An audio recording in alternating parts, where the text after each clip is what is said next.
L'université Ephrata, située à Abata, dans la commune de Bingerville, est à sa deuxième année de fonctionnement. Le 18 novembre prochain, c'est la sortie de sa première promotion et l'un des temps forts de cette sortie, c'est le parrainage de M. Désiré Gabala, président directeur général de l'entreprise Recover. Et justement, dans le cadre de ce nouveau numéro de la matinale Business Matin, c'est lui notre invité.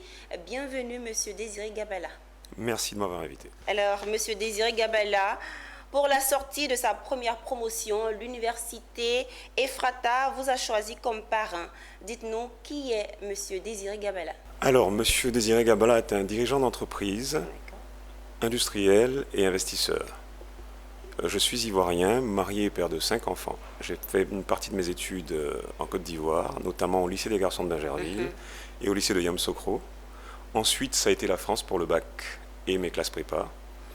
Après, l'école polytechnique de Montréal au Canada pour un diplôme d'ingénieur en génie mécanique.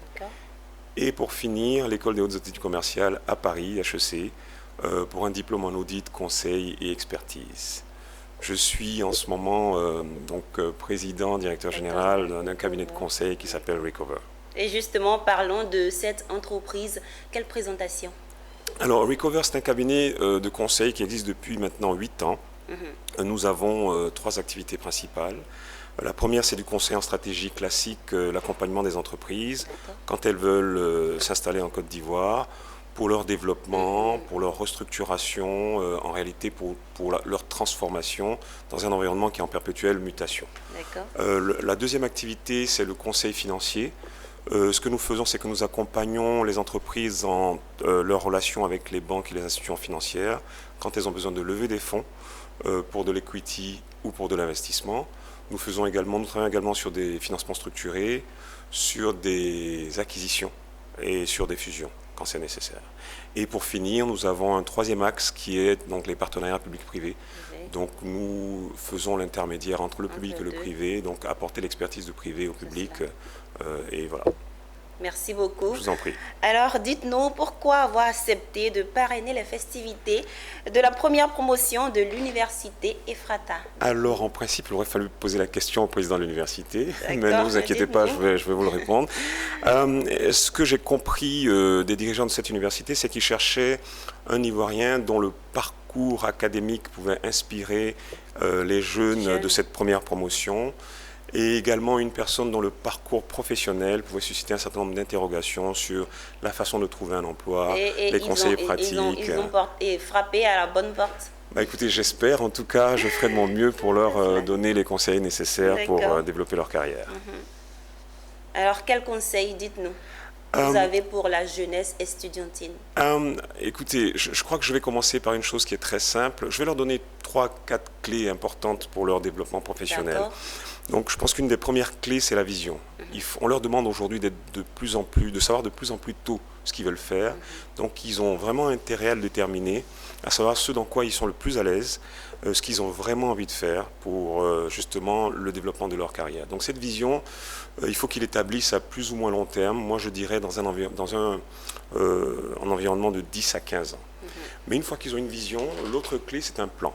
Il n'y a pas de succès durable sans plan. Il faut que les jeunes d'aujourd'hui arrêtent de compter sur la chance. On entend souvent dire, pour quelqu'un qui réussit, c'est sa chance. Non, je pense qu'une réussite dans la durée a été planifiée. Donc ce serait indispensable pour eux d'apprendre à faire un plan de carrière et d'essayer de le suivre le plus possible. Et peut-être leur faire comprendre également que au-delà d'avoir la tête bien pleine, ce qui est important, ça va être leur attitude pendant toute leur carrière. Parce que c'est leur attitude qui déterminera véritablement où est-ce qu'ils seront demain.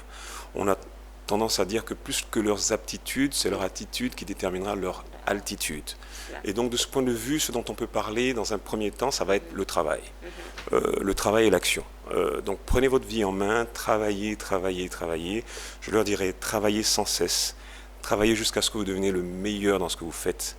Et travaillez jusqu'à ce que vous deveniez indispensable pour votre entreprise, qu'elle soit la vôtre ou que vous fassiez carrière dans une entreprise. Et quoi de mieux que de travailler, de faire ce qu'on aime et d'aimer ce qu'on fait. Et de ce point de vue-là, c'est la passion.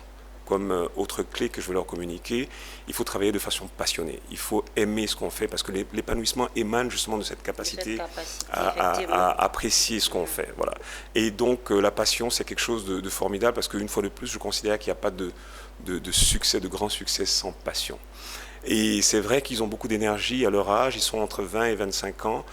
Donc à côté de cette passion, ce qu'il leur faut, ce sont des garde-fous. Et je pense que le premier garde-fou que j'ai envie de leur communiquer, c'est l'éthique et l'intégrité. Je crois que ça leur permettra justement de faire la part des choses entre ce qui est faisable et ce qui ne l'est plus. Aujourd'hui, dans l'entreprise, on ne dit pas simplement de réussir, mais comment on réussit est important également.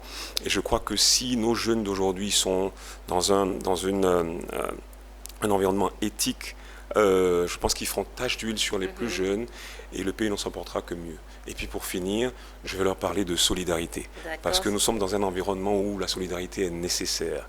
Et j'ai envie de citer quelqu'un que j'aimais beaucoup, Jean d'Ormesson, qui avait l'habitude de dire que vous avez le droit d'être heureux. Mais faudrait-il mieux que les autres le soient aussi?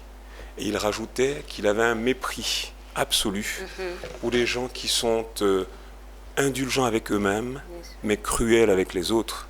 Et pour finir, il disait qu'il aimait plus que tout les gens qui sont durs avec eux-mêmes et doux avec les autres. Donc oui, cette définition de la solidarité, c'est important qu'on puisse leur communiquer.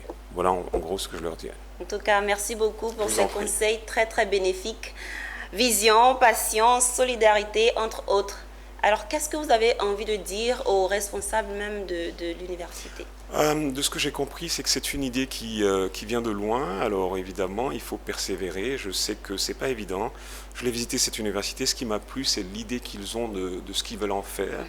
Et aussi bien ce que je dirais aux étudiants qu'aux dirigeants de l'université, une des clés aussi de la réussite, c'est la persévérance. Donc il faut persévérer. Et à partir du moment où l'idée est noble et elle est belle, il n'y a aucune raison qu'ils ne réussissent pas. Merci beaucoup, M. Désiré Gabala, d'être passé. Merci et rendez-vous le 18 novembre prochain. Merci.